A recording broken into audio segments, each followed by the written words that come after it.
तो उस बयान से ये लगता है कि जिन लोगों ने विरोध किया है उनसे वो माफी मांग रहे हैं, लेकिन अभी तक वो ये नहीं मान रहे हैं कि मुझसे गलती हो गई थी। ठीक कह रहे हैं, बिल्कुल सही बात है। वस्तुतः मुरारी बापू जी का जो पक्ष है वह एक चुनौती भरा पक्ष प्रतीत होता है। वस्तुतः शास्त्र की बात को न मानना, हमारे भगवान श्री कृष्ण ने गीता में कहा है, यह शास्त्र विधि मुत्सृज्य वर्तते काम कारतः न ससिद्धिमवाप्नोति न सुखम न परांगतिम। स्पष्ट रूप से शास्त्र का उल्लंघन, शास्त्र की विधि का विधि निषेध का उल्लंघन करके और फिर जिस प्रकार से वो क्षमा मांग रहे हैं, वो क्षमा एक ऐसा लगता है कि तुम जो भी करना चाहो, जो भी मानना चाहो वो मानो, लेकिन मैंने तो दर्शन कर लिया और मैं तो कथा कर रहा हूँ। जो स्पष्ट शास्त्र के निर्देश हैं उनको न मानना, आजकल ये जो प्रचलन हो गया है, और विशेषकर मुझे क्षमा करें कथावाचकों में, कथा क्या है, बहुत बड़ी गंभीर आध्यात्मिक निष्ठा है, और उस निष्ठा को छोड़ करके आज तक सेलिब्रिटी बन करके, और आप देखें जितने बार कथावाचक हैं वो बाल बाल तो केस तो रखते हैं, लेकिन दाढ़ी मुड़ा करके रखते हैं और विशेष प्रकार के कपड़े पहनते हैं, कोई मर्यादा, कोई शास्त्रोक्त नियम नहीं मानते। तो बड़ी एक चिंता की बात है। कथावाचक का, बिंदुवेश्वरी जी, मैं नाम नहीं लूंगा, उनका एक बयान आया था, महिला है, जिसमें उन्होंने कहा ये मेरा जॉब है, ये मेरा काम है, इसे मैं काम की तरह ही करती हूं। कथावाचक भी अब, कथा वाचना भी अब काम में आ गया है। नहीं, यही बड़ी समस्या है कि अगर कथा वाचन भी एक प्रोफेशन बन गया है तो अध्यात्म नष्ट हो जाएगा। अध्यात्म का तात्पर्य बिल्कुल अलग है। यह जीवन के जो परम लक्ष्य, जो चार पुरुषार्थ हैं, उन चारों पुरुषार्थों में जो मोक्ष पुरुषार्थ और धर्म पुरुषार्थ की संयुति है, वह अगर प्रोफेशन के रूप में आ जाएगी तब तो कुछ भी खाइए, कुछ भी पहनिए, कोई विधि निषेध है ही नहीं। और आज यही हो रहा है। हम भी नाम नहीं लेना चाहते, लेकिन अनेक देवियां और ऐसे भी महापुरुष हैं जो कुछ भी खाते हैं, कुछ भी पहनते हैं, और उनका वेश कुछ भी होता है, आचरण कुछ भी होता है, और कथा का व्यापार करते हैं। तो यह तो बेचा ही वेद धर्म दुई ले ही, रामचरितमानस में कहा, वेद का बेचना और धर्म का दोहन हुआ। इसकी तो निंदा होनी चाहिए और विद्वानों के द्वारा निंदा होनी चाहिए। ठीक है, विद्वानों के द्वारा निंदा होनी चाहिए। घनेश्वरी गिरी जी, मैं आपके पास आऊंगा, लेकिन मेरे सहयोगी संतोष ओझा मुझे स्क्रीन पर नजर आ रहे हैं। संतोष जी, मुरारी बापू का जो बयान आपने भेजा, जिसमें वो माफी मांग रहे हैं, कह रहे हैं कि अगर किसी को बुरा लगा है तो मैं माफी मांगता हूं, उसमें उन्होंने इस बात को भी कहा कि कथा जो है वो जारी रहेगी। अब सबसे अहम सवाल यह है कि व्यास पीठ पर बैठकर, अगर वो व्यास पीठ पर बैठे हुए हैं, तो व्यास पीठ पर सूतक के दौरान कथा कैसे जारी रह सकती है भाई? देखिए आशीष जी, निश्चित तौर पे ये एक हंसी का पात्र है, या ये बयान देखा जाए तो अपने आप में द्विअर्थी है। एक तरफ वो कह रहे हैं कि हमने तो दर्शन किया और हम लोगों से माफी मांग रहे हैं, उन श्रेष्ठ जनों से जो काशी का प्रतिनिधित्व करते हैं, काशी में सम्मानित जाने जाते हैं, लेकिन वहीं दूसरी तरफ कहते हैं कि कथा को हम जारी रखेंगे। साफ साफ बात है कि इस काल में धर्म ग्रंथों को छूना मना होता है।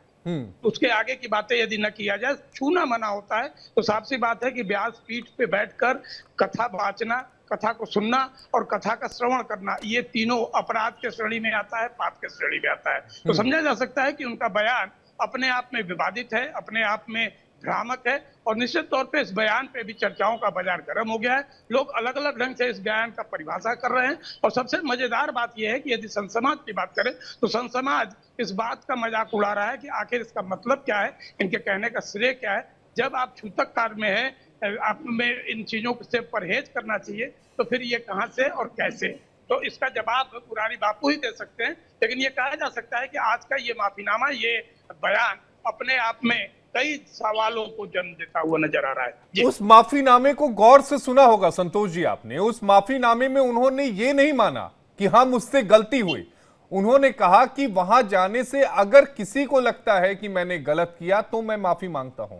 कहने के दो अलग अलग तरीके होते हैं। एक माफी मांगने का तरीका यह होता है कि हाँ मैं मानता हूं कि मुझसे गलती हो गई, मैं माफी चाहता हूं।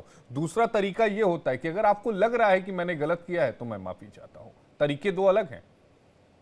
देखिए, इसमें एक पहलू पे और यदि प्रकाश डाला जाए तो इस पूरे बयान के बाद यदि देखा जाए, लास्ट के कुछ सेकंडों को, तो उस सेकंड में ये कहते ये नजर आ रहा है कि बस ये ठीक है ना, ये कहना हमारा उचित है ना। तो ये समझा जा सकता है कि ये दबाव के कारण, या फिर ये कहा जाए कि कुछ अपने स्वार्थ के पूर्ति के लिए ये दिया गया बयान है। निश्चित तौर पे आपका कहना जायज है कि माफी मांगना, गलती का एहसास करना एक अलग बात होती है, और बातों को घुमा के बातों को रखना एक अलग बात होती है। और ऐसा ही कुछ करते हुए मुरारी बापू नजर आए हैं। ये साफ साफ बात है कि यदि एक तरफ यदि आप माफी मांग रहे हैं तो समझा जा सकता है कि माफीनामा के बाद आप उन सारे धार्मिक कार्यों से अपने को विरक्त करना चाहिए जो इस काल में निषिद्ध माना जाता है, मनाही होती है। लेकिन आप एक तरफ इस बात का भी जिक्र कर रहे हैं कि लोगों को दुख हुआ, इसके लिए हमें लोग माफ करें, लेकिन हम कथा कहते नहीं रहेंगे। तो कथा कहते रहेंगे तो स्वाभाविक सी बात है कि कथा कहने से पहले आप व्यासपीठ पे बैठेंगे, व्यासपीठ की पूजन होगी, व्यासपीठ से आप व्यास को आह्वान करेंगे,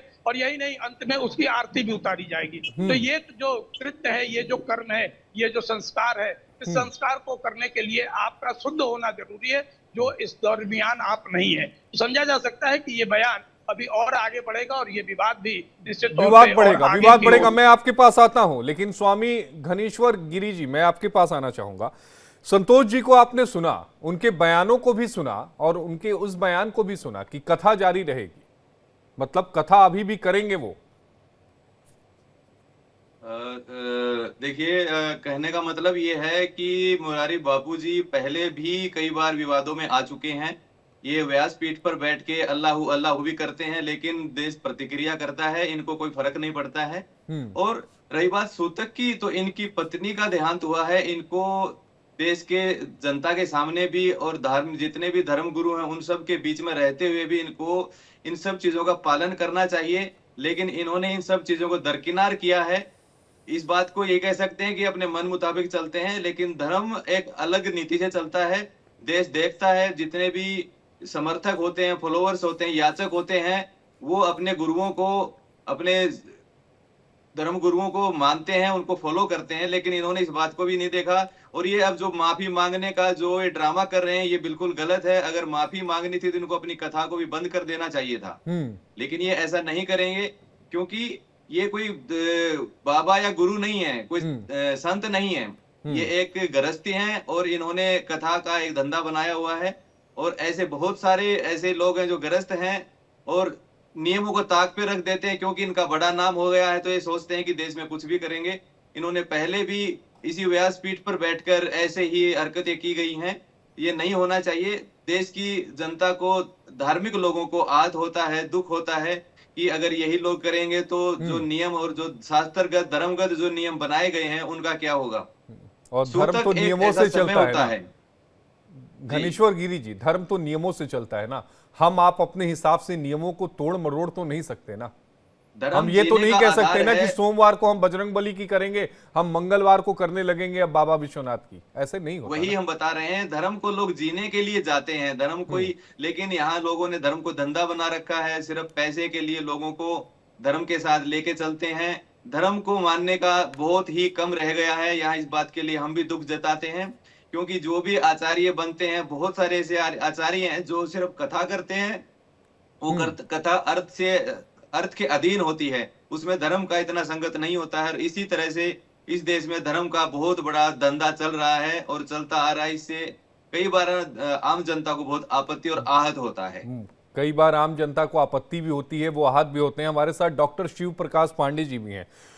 शिव प्रकाश जी एक बनारस के कवि हैं, हालांकि हास्य कवि हैं, लेकिन उन्होंने बात बड़ी गहरी कही। उन्होंने कहा, मुरारी ई का कैला सूतक में बाबा के धैला। भले इसे हास्य के रूप में लिया जाए, लेकिन ये बात बेहद गंभीर है कि सूतक में बाबा के पकड़ लेला मुरारी। जी, अत्र मंचोपरि विराजमानाः अस्माकम् आचार्याः विराजन्ते श्रीमन्तः श्री विन्ध्येश्वर प्रसाद मिश्र महाभागाः तेषां चरणकमलयोः आदौ तु प्रणमामि। सभी को, जितने भी पैनलिस्ट हैं, सभी को सादर प्रणाम।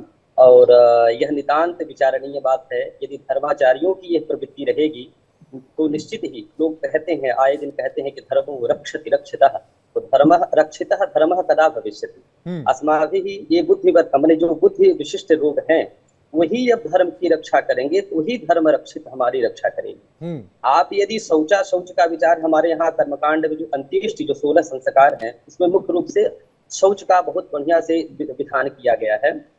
गीता में भी भगवान 18वें अध्याय में कहते हैं कि शमो दमस तपस शौचम क्षांतिरार्जव च ज्ञान विज्ञानमास्तिक्यम ब्रह्म कर्म स्वभावजम। तो शौचम शुचेह भावः शौचम, शुचिता पवित्रता का नितांत उस पर विचार किया गया है।